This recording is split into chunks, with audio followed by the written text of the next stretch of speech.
नमस्कार दोस्तों, आपका एसएसटी का पार्ट 2 जिसमें टॉप 50 क्वेश्चन रहेंगे।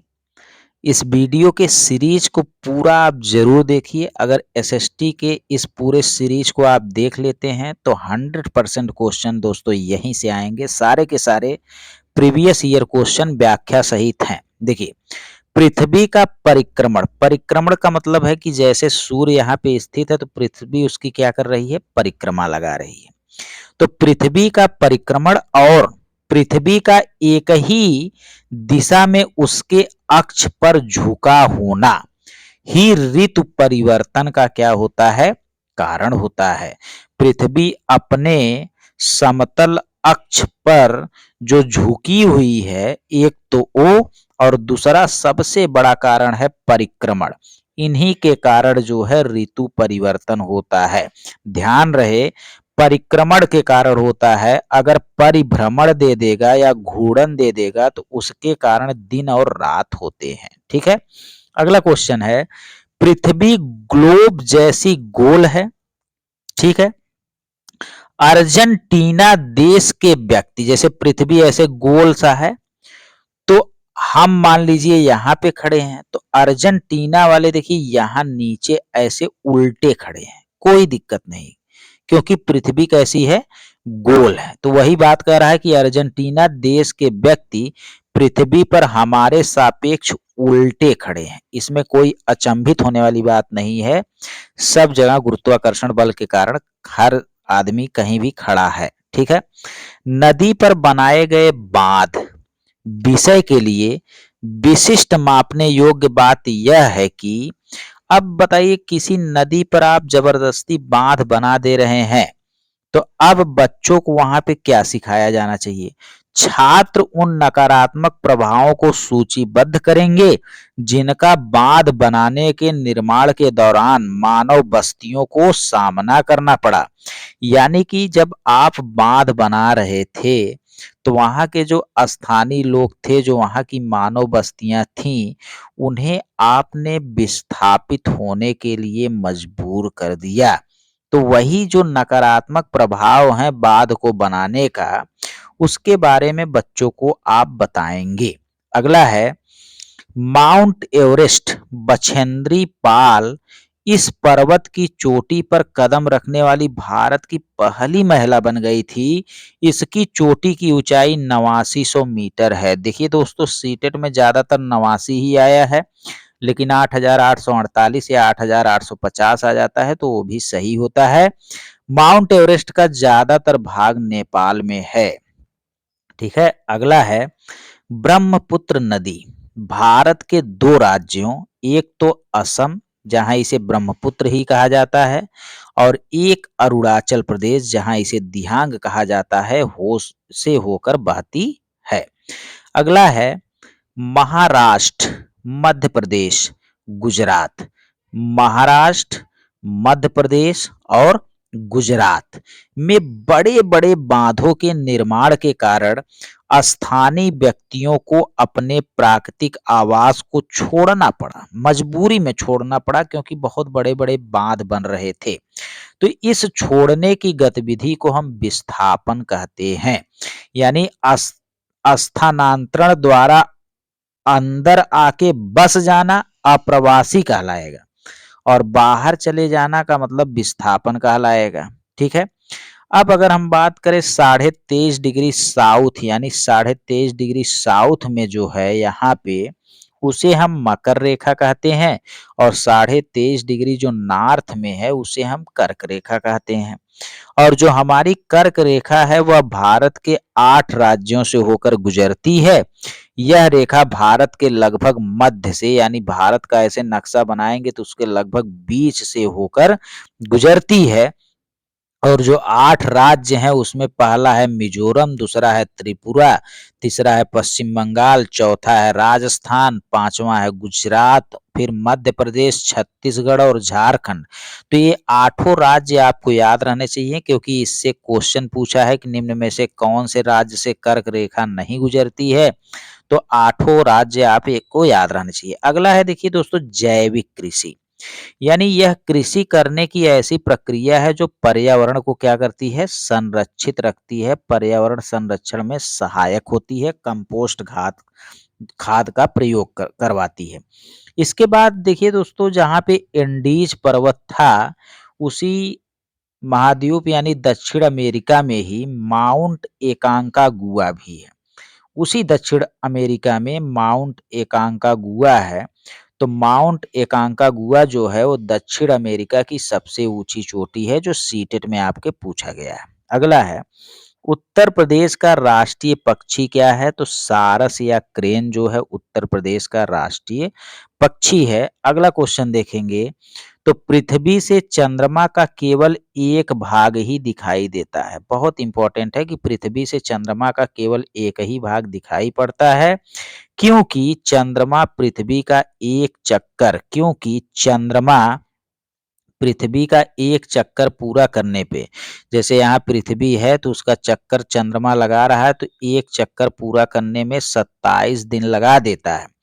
और लगभग इतने ही समय में वह अपने अक्ष पर भी क्या होता है, घूमता है। यानी इतने ही अक्ष पे 27 दिन में ही वो अपने स्थान पे भी घूमता है और 27वें दिन में वो चंद्रमा का भी, पृथ्वी का भी चक्कर लगाता है। तो जो पृथ्वी वाला सामने वाला भाग रहता है, वही भाग उसी के सामने वाला भाग जो है आपका चंद्रमा का भी रहता है, तो दोनों का वही सेम भाग ही हमेशा दिखाई देता है, यानी आधा भाग ही दिखाई देता है। अगला है, सूर्य गुजरात में अरुणाचल प्रदेश से लगभग 2 घंटे बाद, यानी यहाँ पे आपका अरुणाचल प्रदेश है और यहाँ पे गुजरात। अगर यहाँ पे सूर्य जो है 5 बजे सूर्यास्त हो जाएगा, तो यहाँ जो गुजरात है वहाँ 7 बजे सूर्यास्त होगा, यानी 2 घंटे बाद सूर्यास्त होगा। इसका कारण यही है कि अरुणाचल प्रदेश जो है वो उच्च अक्षांश पर स्थित है,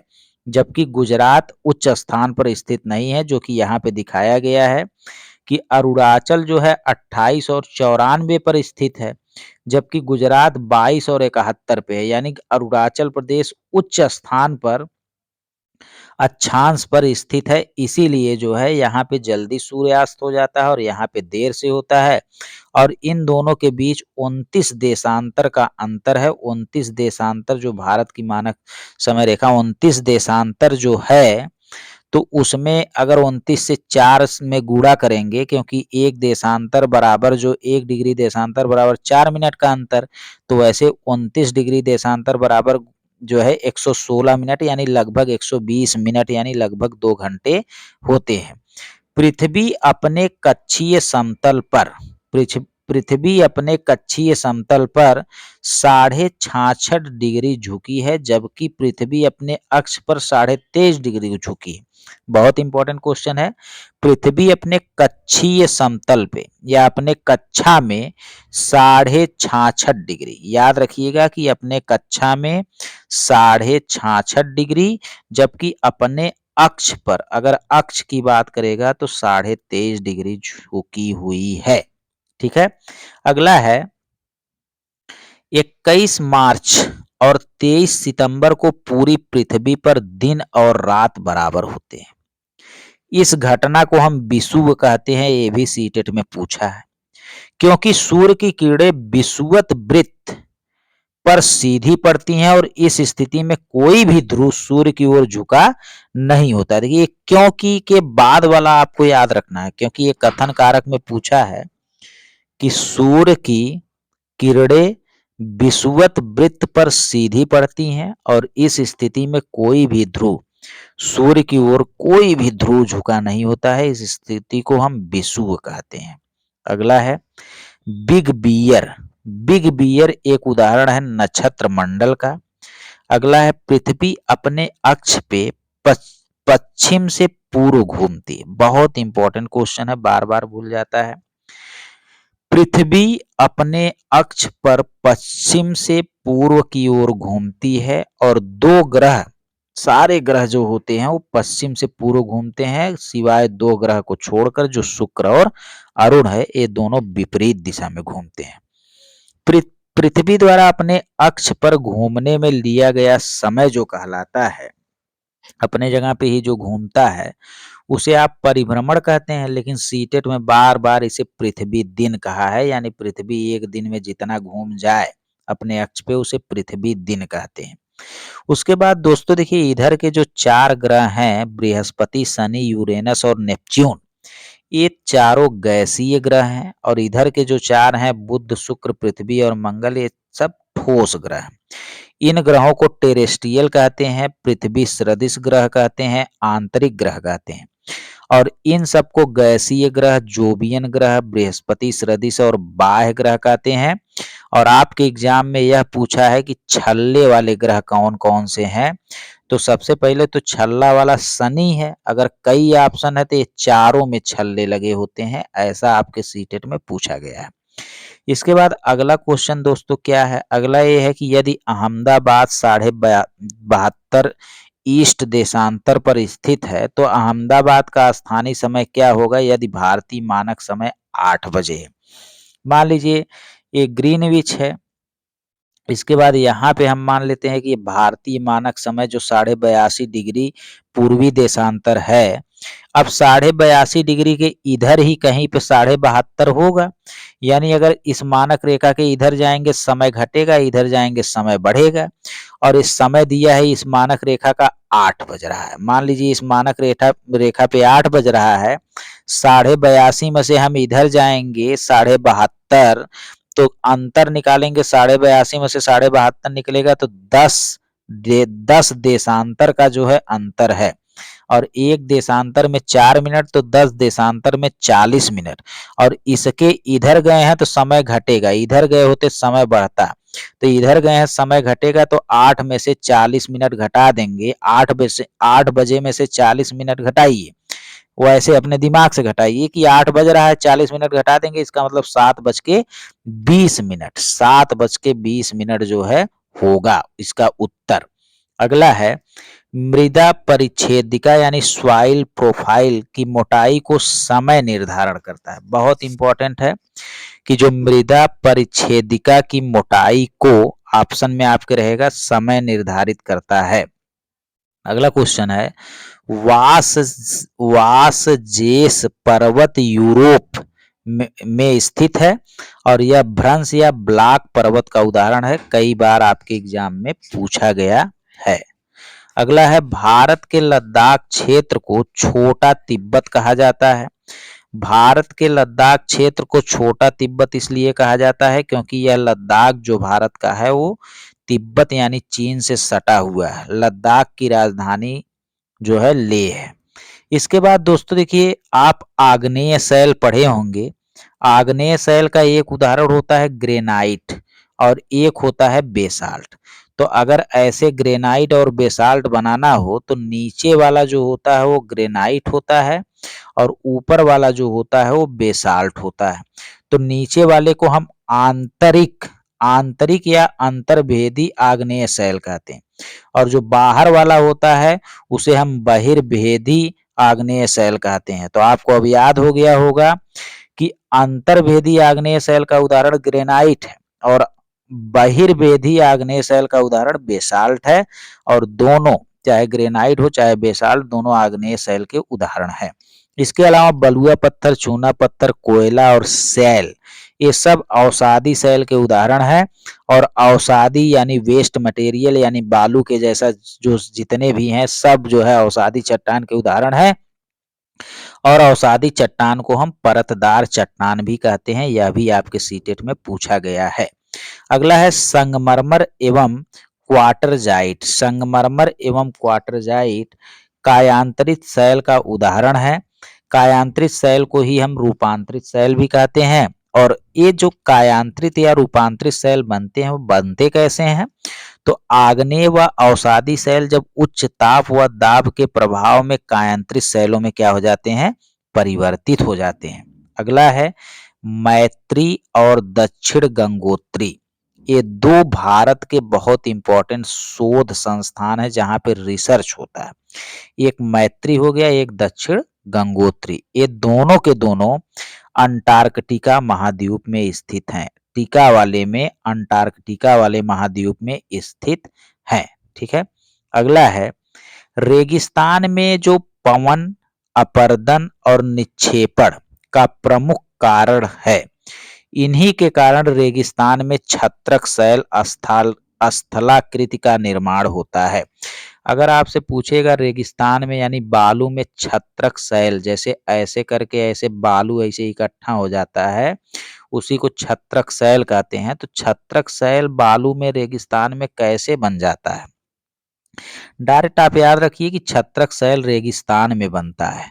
ठीक है, अपरदन, हवा के कारण, निक्षेपण के कारण, किसी भी कारण बनता है, लेकिन छत्रक शैल रेगिस्तान में बनता है।